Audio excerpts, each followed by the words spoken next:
Saudi Arabia just did something that would have been considered an act of war 20 years ago, and nobody in Washington is talking about it. In June 2024, Saudi Arabia quietly let the most important financial agreement in modern American history expire. No press conference, no announcement, no drama, just silence.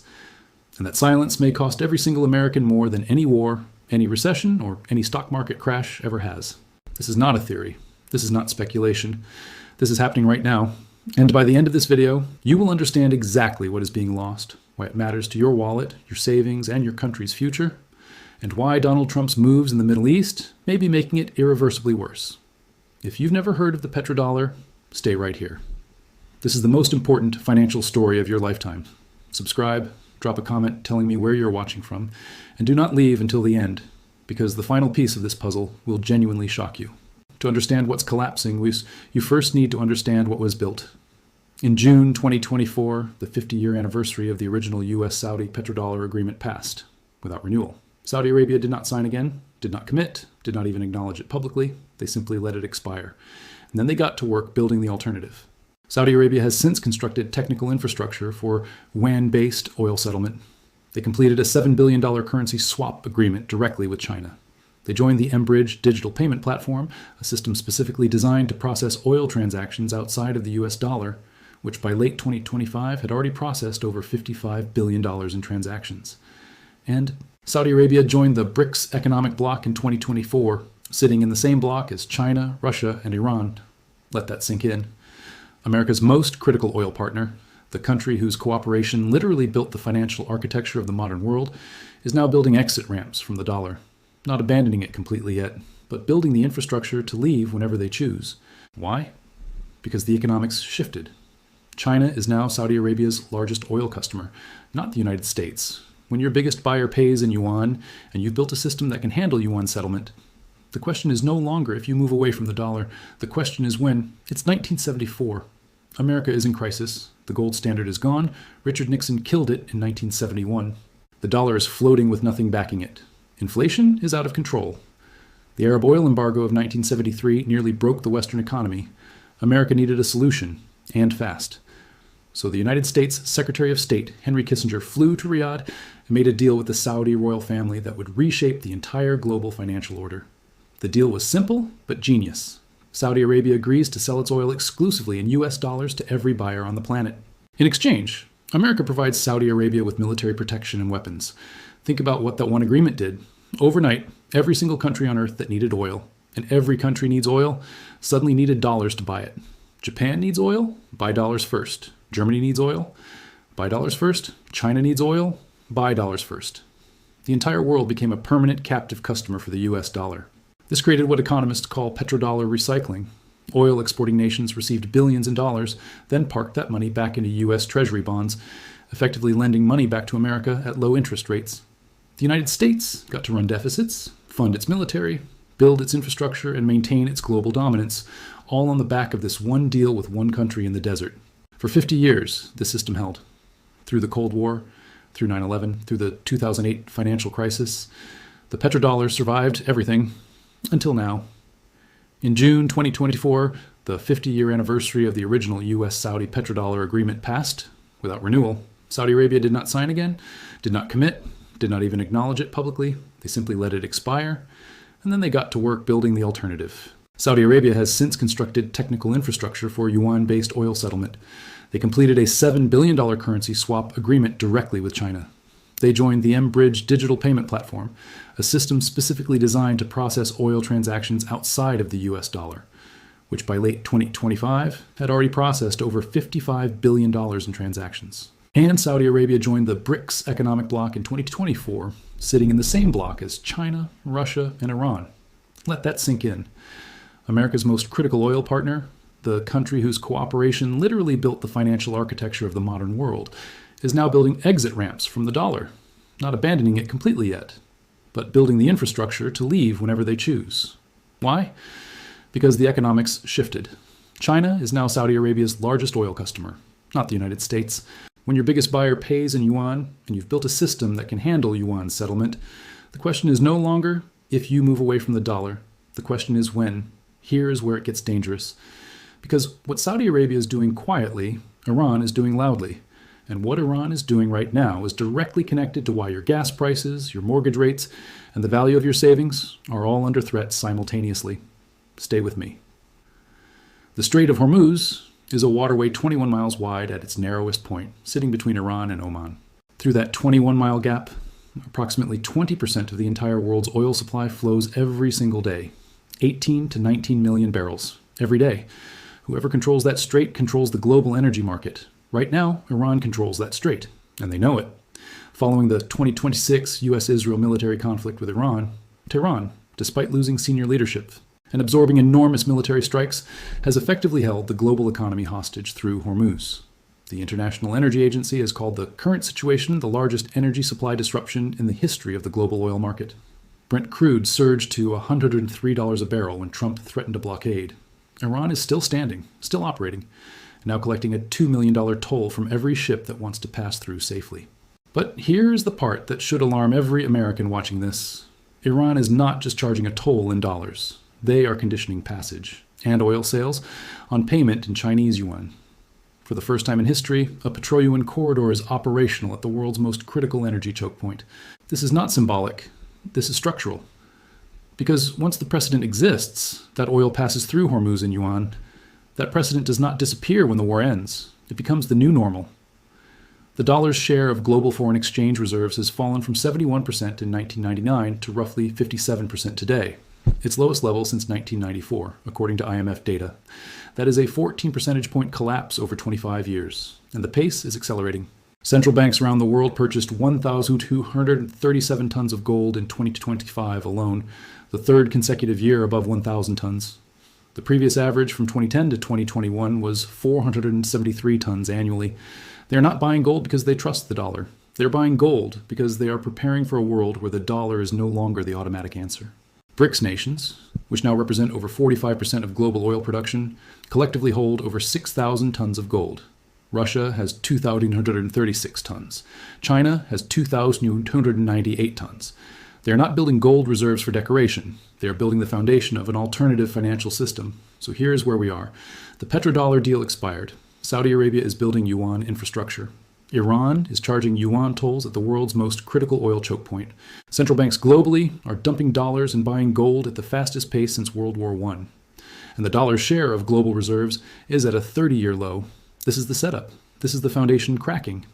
Now we go deeper into exactly what Trump's tariff war and his Iran strategy are doing to accelerate this collapse. What happens to the average American when the petrodollar dies? And the one number that tells you this is already past the point of no return. The petrodollar deal expired.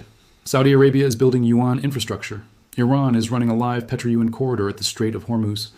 And central banks globally are abandoning dollar reserves at the fastest pace in 3 decades. Now, here's the part that most financial analysts are refusing to say out loud.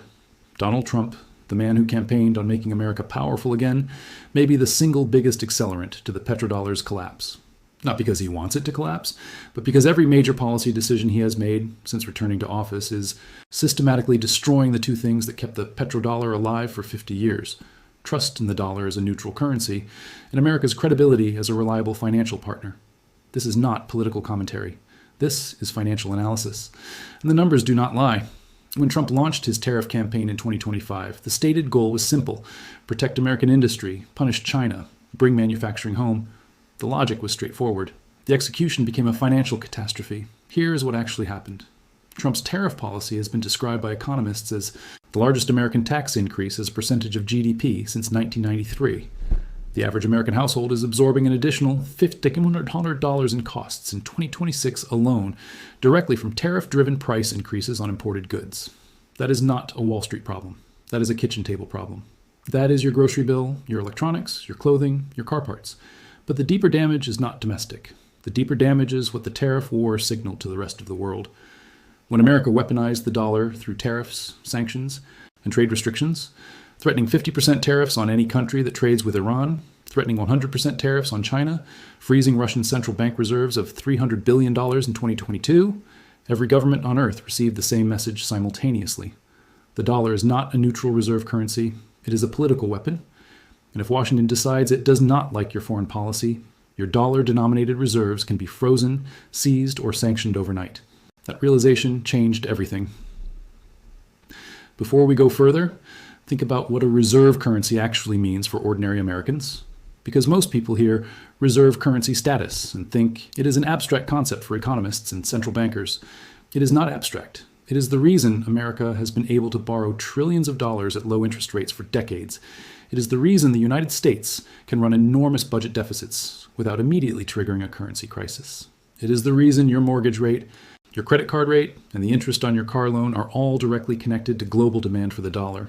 When the world wants dollars, America borrows cheaply. When the world stops wanting dollars, America pays more to borrow. And when America pays more to borrow, every single interest rate in the country goes up with it. Your mortgage, your business loan, your national debt payment, all of it.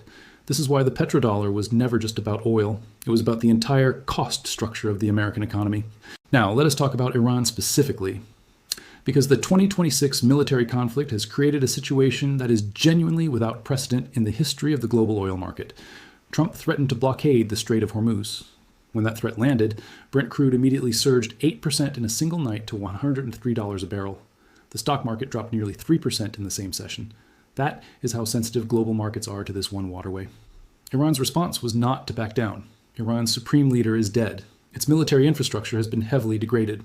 And yet Tehran is still standing, still operating, still firing, and most importantly, still collecting. $2 million per ship per crossing through the strait. Analysts have noted that despite absorbing historic military punishment, Iran is actually exporting more oil now than before the war began. That oil is going to China, settled in yuan. The Iranian parliament speaker posted publicly, and this is a direct warning to every American, telling U.S. consumers to enjoy current gasoline prices because they would soon miss paying $4 to $5 per gallon. That is not bluster. That is a man who knows exactly what leverage his country holds over the global energy supply. And here is the strategic trap America walked into. Trump's tariff playbook, escalate maximally, create panic, then negotiate, worked against rational economic actors like the European Union and Canada, who needed stability and wanted a deal. Iran is not a rational economic actor in that framework. Iran believes it is winning. And by the metrics of financial warfare, by the metrics of petrodollar erosion, it may be right. While America and Iran fight over a waterway, China is quietly winning the entire war.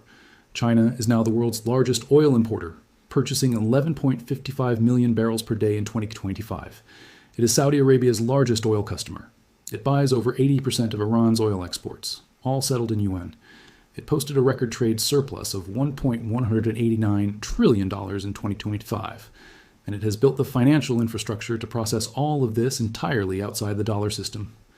China's CIPS payment system, its alternative to the Western-controlled SWIFT network, underwent its first major rule update in 8 years in February 2026, moving toward a full multi-currency global settlement platform.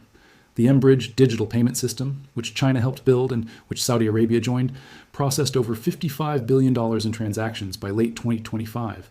These are not experiments anymore. These are operational systems running live oil transactions in yuan right now. And here is the number that crystallizes the entire shift. In 2018, yuan-denominated oil futures on the Shanghai International Energy Exchange accounted for roughly 10% of global crude trading volume. That number is growing every single quarter, not because the yuan is a better currency than the dollar, but because China has made it structurally easier, cheaper, and safer, free from sanction risk, for oil producers to settle in yuan. Beijing is not trying to replace the dollar overnight.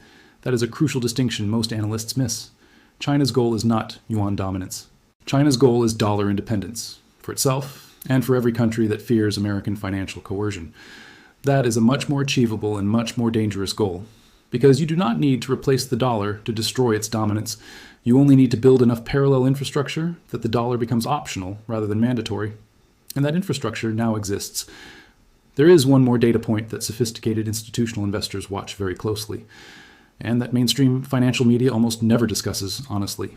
In 2025, 75% of central banks globally stated they plan to reduce their exposure to dollar-denominated assets over the next 5 years. That figure was 62% just the year before. In a single year, 13 additional percentage points of the world's central banks moved from neutral to actively reducing dollar holdings. Where's that money going? Gold. Central banks purchased 1,137 tons of gold in 2025, the third consecutive year above 1,000 tons.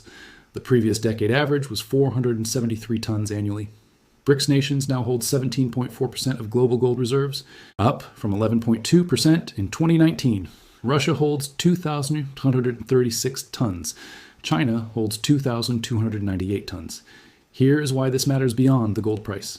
When the world's $300 billion in Russian reserves were frozen by Western governments in 2022, every central bank on the planet received a wake-up call. If you hold your national wealth in dollar-denominated assets, in U.S. treasuries, in dollar deposits, a single political decision in Washington can make that wealth inaccessible overnight. The central banks of the world are not buying gold because they think it is pretty. The petrodollar agreement expired without renewal. Trump's tariff and sanctions policy has confirmed to every government on earth that dollar reserves are a political liability. The question is no longer whether the petrodollar era is ending. That question has already been answered. The question now is, what happens to America when it does? What happens to inflation? What happens to interest rates? What happens to the national debt? And is there any realistic path back? The petrodollar infrastructure is cracking. Saudi Arabia has exited. Iran is running a live UN corridor at the world's most critical oil choke point. China has built the alternative financial plumbing. And Trump's own policies have accelerated every single one of these trends by confirming to the world that dollar-denominated assets are a political weapon, not a neutral store of value. Now comes the part that affects you directly. Because when economists debate the petrodollar in academic papers and financial conferences, they make it sound distant, abstract, like something that happens in boardrooms and central banks and has nothing to do with your actual life. That is completely wrong. And right now in April 2026, the consequences are already hitting American households. Most people just don't know where to look. The most important signal in global finance right now is not the stock market. It is not oil prices. It is the U.S. Treasury bond market. And what is happening there should alarm every American who is paying a mortgage, carrying debt, or saving for retirement. Here is the reality as of this week. The benchmark 10-year Treasury yield is holding at 4.29%. That number means nothing to most people until you understand what it represents. Every mortgage rate, every business loan rate, every car payment in America is anchored to that yield. When it rises, everything gets more expensive to borrow. When it stays elevated, the pain is permanent, not temporary. And here is the critical detail. The Iran conflict escalation caused Brent crude to surge past $120 per barrel during the March oil shock. That spike pushed headline inflation to 3.6%, which effectively ended any realistic expectation of Federal Reserve rate cuts in 2026. Investors currently see almost zero chance of a rate cut happening this year, meaning those elevated borrowing costs are not going anywhere. The United States national debt crossed $39 trillion in March 2026. America has already received credit downgrades from all three major ratings agencies. Standard & Poor's downgraded in 2011, Fitch in 2023, and Moody's in May 2025. Every single one of those downgrades signals the same thing to global bond buyers. This borrower is becoming less trustworthy. And when borrowers become less trustworthy, they pay higher interest rates. The petrodollar system created a perpetual automatic buyer for U.S. Treasury bonds, oil exporting nations recycling their dollar surpluses back into American debt. That recycling loop is breaking down. Gulf states that once parked most of their oil revenues in U.S. treasuries have largely stopped. Saudi Arabia now ranks only 17th globally in treasury holdings. The automatic buyer is gone, and America still needs to sell trillions in debt every single year. When demand for your debt falls and supply keeps rising, yields go up. When yields go up, every American pays more. That is not a theory. That is arithmetic. Here is the number.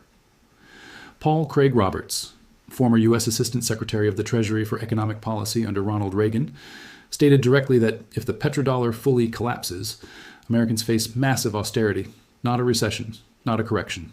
Austerity, the kind where governments are forced to cut spending, raise taxes, and still cannot keep up with the cost of borrowing.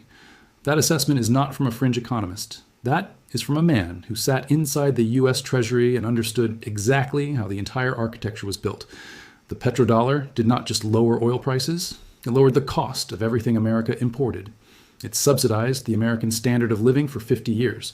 When it goes, that subsidy goes with it, and American consumers absorb the full unsubsidized cost of a world that no longer needs to hold dollars. Now, to be precise, because precision matters in financial analysis, the dollar is not going to collapse overnight. Monetary systems do not die in a single day. The British pound lost its reserve currency status over roughly 3 decades after World War II. The dollar will not be replaced by yuan in 2027, but that misses the point entirely. The danger is not a sudden collapse. The danger is a slow, irreversible erosion. Agreement by agreement, oil deal by oil deal, sanction by sanction. Until one day, America wakes up and finds that the structural advantages it took for granted for 50 years have quietly disappeared. That process is already measurably underway. The dollar's reserve share fell from 71% in 1999 to 57% today. That is a 14 percentage point structural decline over 25 years. The pace is accelerating. Consumer sentiment in the United States plunged to a record low in April 2026. Inflation expectations for the year ahead moved sharply higher. The Federal Reserve is trapped, unable to cut rates without igniting inflation, unable to raise them without crushing an already stressed economy and exploding the cost of servicing $39 trillion in national debt. This is not a problem that resolves itself. This is a structural trap, and America walked into it with its eyes open. Here is what sophisticated institutional investors, sovereign wealth funds, and central banks are doing right now. Not what they are saying, what they are actually doing with real money. They are buying gold. 1,237 tons purchased by central banks in 2025 alone. Goldman Sachs has a gold price target of $5,400 per ounce. JP Morgan is projecting $6,300. Deutsche Bank calls $6,000 conservative. These are not gold bugs. These are the largest financial institutions on earth. They are buying gold because gold cannot be sanctioned, cannot be frozen, and has no counterparty risk in a world where trust in dollar-denominated assets is structurally declining. They are diversifying out of long-duration U.S. Treasury exposure. The smart money is not loading up on 30-year Treasury bonds when the borrower has been downgraded 3 times, and the structural demand base is eroding. They are watching commodity exposure carefully, because in a world where oil increasingly trades outside the dollar, energy prices become more volatile and less predictable for dollar-denominated consumers. Now, for the average American watching this, none of that means you should make reckless financial decisions based on geopolitical headlines. What it means is this: understanding the structural forces that are reshaping your purchasing power, your interest rates, and your cost of living is no longer optional. It is financially necessary. The 50-year era of artificially cheap borrowing, artificially low inflation, and artificially strong dollar purchasing power, built on one handshake in Riyadh in 1974, is ending. Not with a bang, with a slow, quiet, irreversible exhale. And the people who understand that, right now in 2026, while most Americans are still completely unaware, are the ones who will be financially prepared for what comes next. That is the full picture. 3 parts. One story. The most important financial shift of the last 50 years, told without the spin, without the politics, and without the noise. If this video gave you something that the mainstream financial media is not giving you, clarity, context, and real analysis, then you know what to do. Hit subscribe. Every video on this channel is built the same way. No fluff, no filler, just financial reality. Explained the way it actually is. Drop a comment below. Tell me what you want the next deep dive to be. The dollar, gold, China's financial strategy, the BRICS payment system, whatever you want. This channel goes where the real money conversation is happening. Share this video with one person who needs to understand what is happening to the dollar right now, because the people who understand this moment early are the ones who navigate it successfully. This has been a complete financial analysis. The petrodollar era is ending. Now you know exactly why, and what it means for you.